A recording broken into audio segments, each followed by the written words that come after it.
Hello and welcome to Cooking with Celine. Today we'll be making chicken tikka masala. You will need approximately 1 onion, a pound of chicken, tikka masala sauce, half a cup of coconut milk, and a pound of broccoli or vegetable of your choice. Remember to always use caution when cutting an onion. You wouldn't want to cut off an arm or a foot.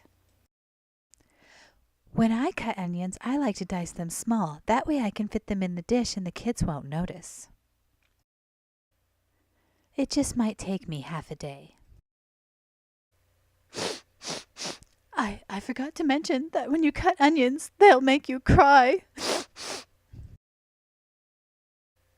So this is my number one pot of choice when I'm cooking soups or stews, and in this case, tikka masala. It's like a Dutch oven. It has a deep bottom so that you can cook and simmer things as long as you need. So we will be setting the stove to a low heat to get a nice simmer. Next, you can put in a splash of oil. I like to use olive oil or avocado oil, sometimes coconut oil. This is so the onions can caramelize and simmer before we put in the meat. So as you can see, I have the onions simmering, and I did want to remind you all to make sure to never use the pot as a hot tub or spa, as serious burns can occur.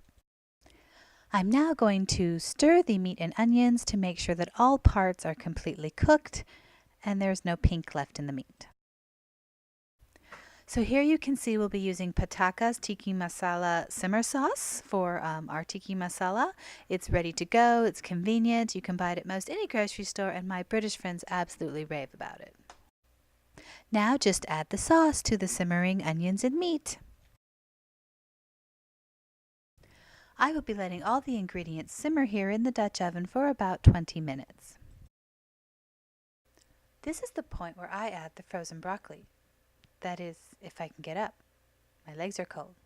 Maybe even frozen. Ah, that's better. Thawed out my undercarriage. Well, just add the broccoli now.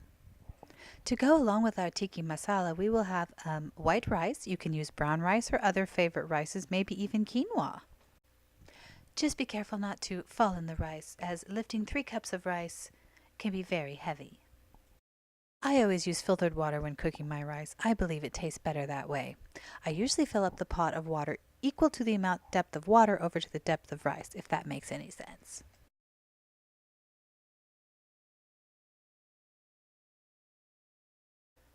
Once you have the rice pot on the stove, you can add a lid.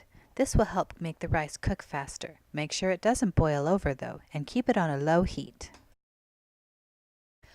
I usually throw in a half cup of coconut milk. I often use silk coconut milk because I have it in my breakfast with my smoothie. You can use canned coconut milk if you have that around. This also helps the tikka masala stay nice and mild when you have little kids to feed. Yum! This smells amazing. It's almost ready. I can't wait to eat it. Now just place the tikka masala over rice and serve to the family. I could dive right in. Just as I thought, it's delicious. Thanks for stopping by my cooking show today.